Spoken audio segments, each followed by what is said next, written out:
सहिष्णुता और अहिंसा पर जोर। अशोक ने धम्म की अवधारणा को आत्मसात किया। धम्म आध्यात्मिक पवित्रता या पावन रीति रिवाजों पर नहीं बल्कि दुनियावी आचार व्यवहार पर आधारित था। ये विचार सहिष्णुता का हामी था और हिंसा के खिलाफ था।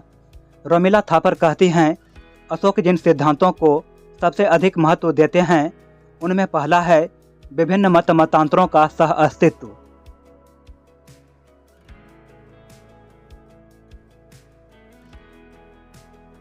उनका मानना था सबको मिलजुल कर सह अस्तित्व की भावना से रहना सीखना होगा।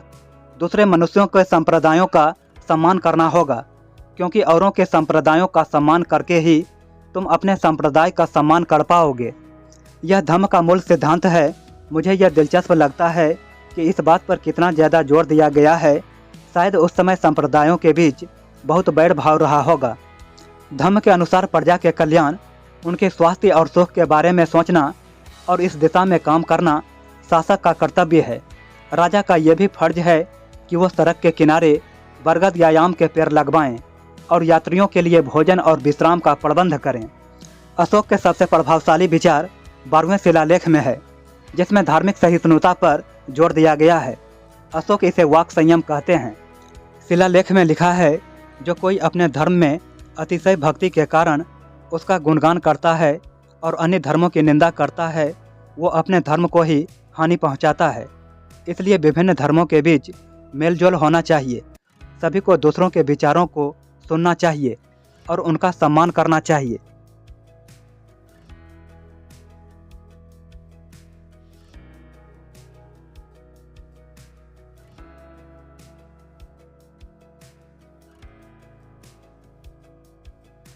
अशोक का देहावसान। अशोक की मृत्यु के बाद मौर्य साम्राज्य का पतन होने लगा। अपने बाद के वर्षों में जब उनकी धार्मिक आस्था चरम पर थी, उनका धार्मिक समर्पण इतना अधिक बढ़ा कि उन्होंने अपना पूरा राजकोष खाली कर दिया। बौद्ध कथाओं के अनुसार उन्होंने अपना सब कुछ दान में दे दिया।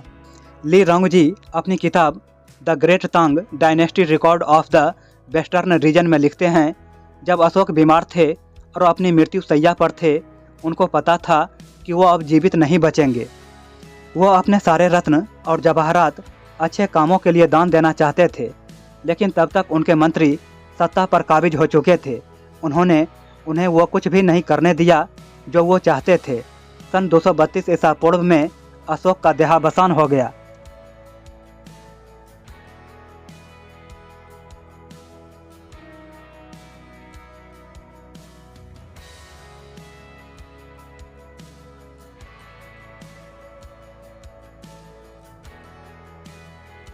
मौर्य वंश का अंत। बृहद्रथ मौर्य वंश का अंतिम राजा था।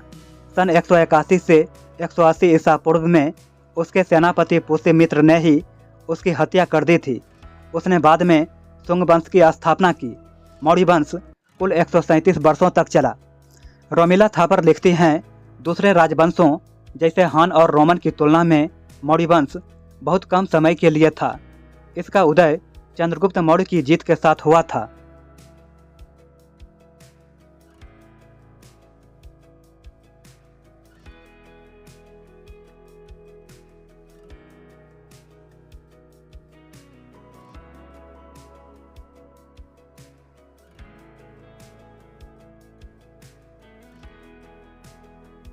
उसके पोते अशोक के समय में ये अपने चरम पर पहुंचा, लेकिन उसके बाद उसका तेजी से पतन शुरू हो गया।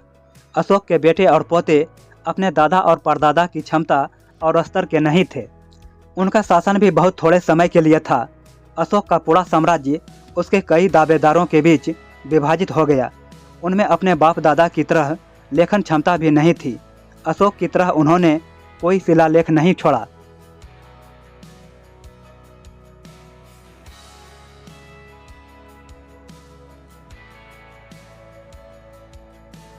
अशोक की विरासत को आज़ाद भारत ने अपनाया। उनकी मृत्यु के बाद मौर्य साम्राज्य का पतन होने लगा। अंततः अशोक को भारतवासियों ने एक तरह से भुला दिया। धीरे धीरे प्राकृत भाषा और ब्राह्मी लिपि का इस्तेमाल समाप्त हो गया और लोग शिलालेखों पर लिखे उनके संदेश को पढ़ना भूल गए। नियति का खेल देखिए। 19वीं सदी में अशोक की दोबारा खोज की ब्रिटिश इतिहासकारों विलियम जोन्स और जेम्स प्रिंसेप ने। उन्होंने ब्राह्मी लिपि का मतलब लोगों को समझाया। भारत की आज़ादी से सिर्फ 1 महीने पहले जुलाई 1947 में संविधान सभा में बोलते हुए जवाहरलाल नेहरू ने राष्ट्रीय झंडे का डिजाइन तय करने के लिए एक प्रस्ताव पेश किया, जिसमें अशोक के चक्र को भारतीय तिरंगे के मध्य में जगह दी गई।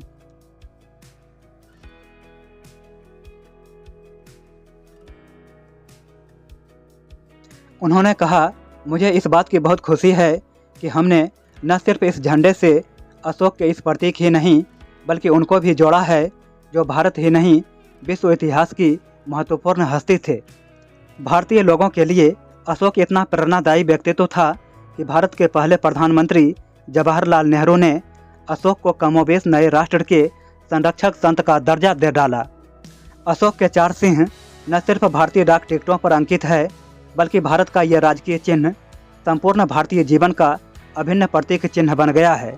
यह शांतिपूर्ण सह अस्तित्व का प्रतीक भी है। सार्वजनिक जीवन में भी संयम और आत्मनियंत्रण का सम्राट अशोक का संदेश आज भारतीयों के लिए चेतावनी भी है और प्रेरणा भी।